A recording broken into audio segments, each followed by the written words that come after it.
ગુજરાતભરના તાજા અને સચોટ સમાચાર મેળવવા માટે અમારી રાષ્ટ્રીય સમાચાર ચેનલને સબસ્ક્રાઇબ કરો અને બેલ આઇકન પર ક્લિક કરો।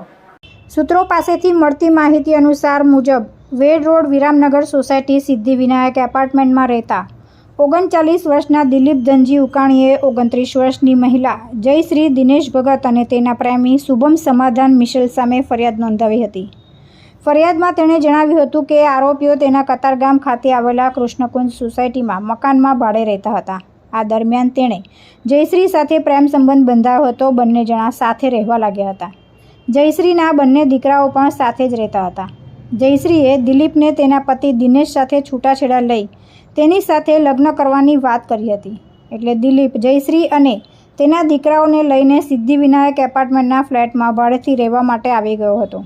છેલ્લા કેટલાક સમયથી સાથે રહેતા હતા ત્યારે તેનો પ્રેમી શુભમ અવારનવાર તેને મળવા આવતો હતો।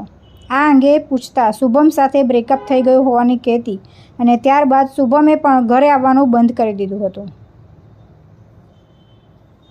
તુલસી શર્મા સાથે રાષ્ટ્રીય સમાચાર સુરત।